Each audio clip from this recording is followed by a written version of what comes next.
Hello, আমি শ্রেয়া। আমি জ্ঞানীর মানের সাথে যুক্ত কেন হয়েছি সেটা আজকে বলবো। আমি একজন বিএ স্টুডেন্ট। আমি চেয়েছিলাম পড়াশোনার পাশাপাশি কিছু একটা করতে। হঠাৎ একদিন ফোনটা স্ক্রল করতে করতে জ্ঞানীর মান প্ল্যাটফর্মটা আমার চোখে পড়লো। তারপর জ্ঞানীর মান বিষয়টাকে নিয়ে একটু সার্চ করলাম। তারপর দেখলাম যে না, জ্ঞানীর মান প্ল্যাটফর্মটা সত্যিই খুব ভালো একটা প্ল্যাটফর্ম আমাদের স্টুডেন্টদের জন্য কেন ভালো প্ল্যাটফর্ম সেটা হচ্ছে আমি নিজের ফ্রি টাইমটাকে কাজে লাগিয়ে বাড়িতে বসে কাজটা করতে পারবো। আমাকে কোথাও যেতেও হবে না, আমি নিজের বাড়িতে নিজের ইচ্ছে মতন টাইমটাকে দিয়ে কাজ করতে পারবো। তারপর আমি সিদ্ধান্ত নিলাম যে না, আমি জ্ঞানীর মানে যুক্ত হব।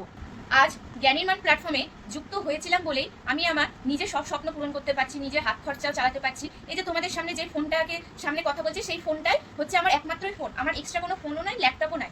তাই আমি এই ফোনটাকে কাজে লাগিয়ে বাড়িতে বসে নিজের ফ্রি টাইমটাকে কাজে লাগিয়ে করতে পারছি। তো তোমরা যারা মনে করছো জ্ঞানীর মানের সাথে যুক্ত হবা বা তোমাদের বা অনেক কিছু যদি কোনো ডাউটস বা কোশ্চেন থাকে, তাহলে আমার বায়োতে দেওয়া নাম্বারে যোগাযোগ করতে পারো। আর হ্যাঁ, ফলো করলে পার্সোনালি গাইড করবো।